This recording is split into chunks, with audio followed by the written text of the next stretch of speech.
எந்தன் கால்கள் சறுக்கும் போதெல்லாம் உந்தன் கிருபை என்னை தாங்குதே.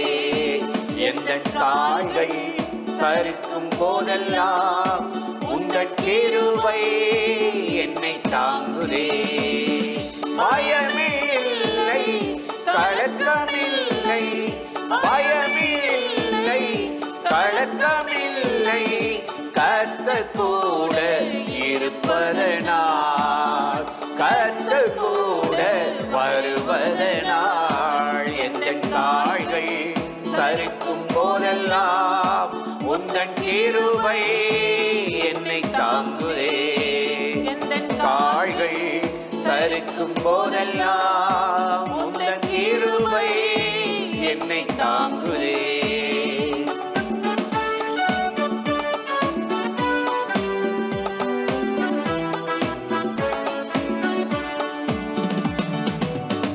எந்தன் வழிகளில் என்னை காக்கவே தேவன் தூதர்களை அனுப்பிடுவார். எந்தன் வழிகளில் என்னை காக்கவே தேவன் தூதர்களை அனுப்பிடுவார். பயமே இல்லை, கலக்கமில்லை, பயமே இல்லை, கலக்கமில்லை, கர்த்தர் கூட இருப்பதனால், கர்த்தர் கூட வருவதனால். எந்தன் கால்கள் சறுக்கும் போதெல்லாம் உந்தன் கிருபை என்னை தாங்குதே.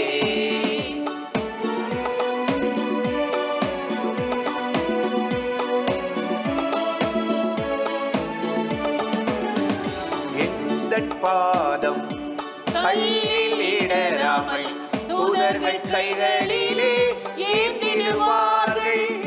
எந்தன் பாதம் கல்லில் இடராமல் தூதர்கள் கைகளிலே ஏந்திடுவார்கள்.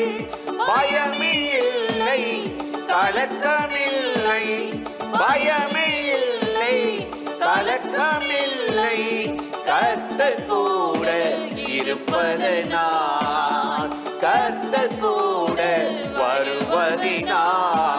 எந்தன் கால்கள் சறுக்கும் போதெல்லாம் உந்தன் கிருபை என்னை தாங்குதே.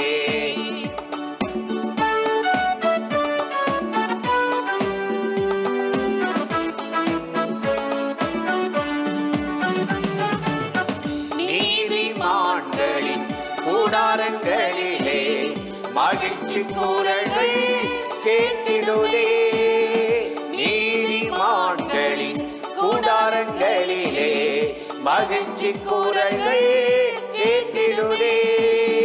பயமே இல்லை, கலக்கமில்லை, பயமே இல்லை, கலக்கமில்லை, கர்த்தர் கூட இருப்பதினால், கர்த்தர் கூட வருவதினால். எந்தன் கால்கள் சறுக்கும் போதெல்லாம் உந்தன் கிருபை என்னை தாங்குதே. எந்தன் கால்கள் சறுக்கும் போதெல்லாம் உந்தன் கிருபை என்னை தாங்குதே. அல்லேலூயா, அல்லேலூயா, அல்லேலூயா, அல்லேலூயா, அல்லேலூயா, அல்லேலூயா,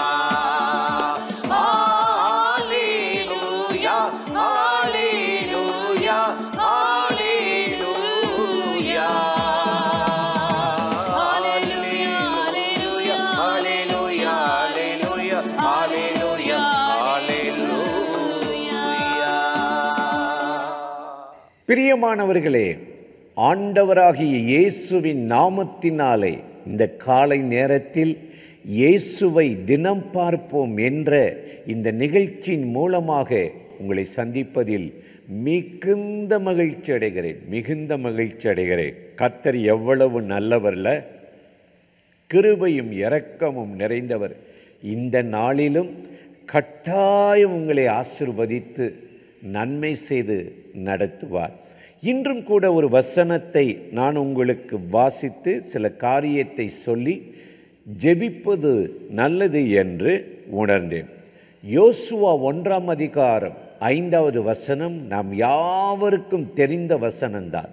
ஆண்டவராகிய தேவன் சொல்லுகிறார், நான் மோசையோடு இருந்தது போல உன் கூட இருப்பேன் அப்படின்றார். யோசுவா மோசையினுடைய அசிஸ்டண்டாக உடன் ஊழியக்காராக இருந்தால். இப்போ அவர் இல்லை. பெரிய பெரிய காரியங்களை செய்யணும், மழைக்கிறார், திகைப்பாக இருக்குது. இப்போ வேறு ஜெனரேஷன். மோசையே வாக்குவாதம் பண்ணி எதிர்த்த ஆட்கள் இப்போ எனக்கு எப்படி அடிபணிவாங்க, ஒருமனப்படுவாங்க? ஒரு விதமான கலக்கம் பயத்தில் இருக்கும்போது தான் அவன் தேவனை நோக்கி ஜெபம் பண்ணியிருக்கணும். அப்போ தான் ஆண்டவர் சொல்கிறாரு, நான் மோசையோடு இருந்தது போல உன் கூட இருப்பேன் அப்படின்றாரு. எவ்வளோ ஒரு ஆச்சரியமான காரியம் இல்லை? எனக்கு அருமையானவர்களே, நம்ம ஆண்டவர் நம்மளோடு கூட இருக்கிறவர். நீ போகும் இடமெல்லாம் அவர் சொல்லிட்டாரு, எத்தனை வருஷம் ஆகுமோ கானானுக்கு, நீ அந்த தேசத்தை பிரித்து கொடுக்கிற வரையும் நான் உன் கூட இருந்து ஒருவனும் உன்னை எதிர்ப்பதில்லை, ஒருவனும் உன்னை எதிர்த்து நிற்பதில்லை. உன் கூட இருந்து உன்னை அற்புதமாக நடத்துவேன்னு சொன்னார். சொன்னதோடு விட்டாரா? அதன்படியே செய்தாருங்க. அதனால தான் ஆதியாகமம் 28:15 பார்க்குறோம், நான் உனக்கு சொன்னதை நிறைவேற்ற மட்டும் உன்னை விட்டு விலகுவதும் இல்லை கைவிடுவதும் இல்லை என்றார். இன்னைக்கு உங்களை கூட ஆண்டவர் எவ்வளவோ வாக்கு தத்தங்களை கொடுத்திருக்கிறார்.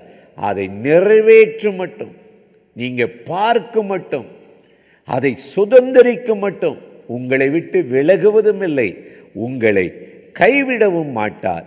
போகட்டும். எப்படி ஆண்டவர் நம்மளோடு இருந்தால் சில காரியங்கள் நமக்கு நடந்துக்கிட்டே இருக்கும். 2 சாமுவேல் 7:9 நாம் பார்த்தோம் என்றால், தாவீதோடு கர்த்தர் இருந்தார். என்ன நடந்துச்சு தெரியுமா? உன் சத்துருக்களை, உன் எதிரிகளை நான் நிர்மூலமாக்கி பெரியோர்களுக்கு ஒத்த நாமத்தை உனக்கு தருவேன், நான் உன் கூட இருந்து. தாவீது சொல், எத்தனை சத்துருக்கள்ல. சவுலுக்காகவே இந்த தாவீது உயிரை பணைய வைத்து எவ்வளோ காரியம் செய்கிறான். ஆனால் அந்த சவுலுக்குள்ளே இருந்த ஆவி, இவன் நமக்கு போட்டியாக வர்றானே, நம்முடைய குடும்ப வாரிசுக்கு ஒரு போட்டியாக இருக்கிறானே, ராஜ்யத்தில் வந்துடுவானோ, ஜனங்கள் எல்லாம் அவனை நேசிக்கிறாங்களேன்னு சொல்லி விரோதமாக மாறிட்டான். அப்படிப்பட்ட அந்த சூழ்நிலையில் தான் ஆண்டவர் சொல்லுகிறார், உன் சத்துருக்களை எல்லாம் நிர்மூலமாக்குவேன். நான் உன் கூட இருந்து சத்துருக்களை நிர்மூலமாக்கி பெரியோர்களுக்கு ஒத்த ஒரு நாமத்தை தருவேன், ராஜ்ய மேன்மையை தருவேன். அப்படியே செய்தாருங்க.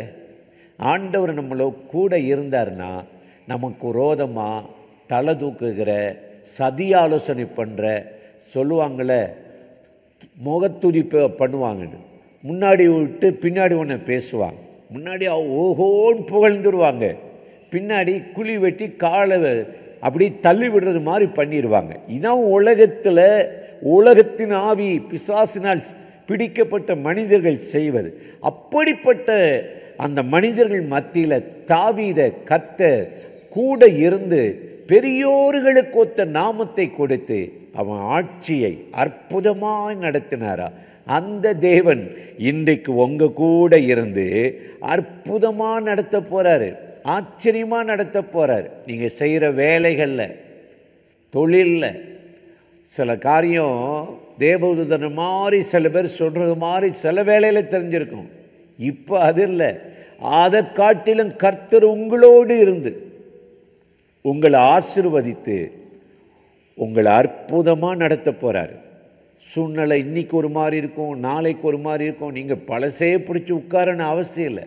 நான் உன் கூட இருந்து இந்த தேசத்திலே வாசம் பண்ணு, உன் கூட இருந்து உன்னை ஆசீர்வதித்து நடத்துவேன்னு சொல்லி ஈசாக்கை நடத்தினார்ல, அந்த ஆண்டவர் நடத்துவார். உங்கள் குடும்பங்களை நடத்துவார், வருமானத்தில் நடத்துவார், தொழிலில் நடத்துவார், ஜெப ஜீவியத்தில் நடத்துவார், ஊழிய பாதையில் நடத்துவார்.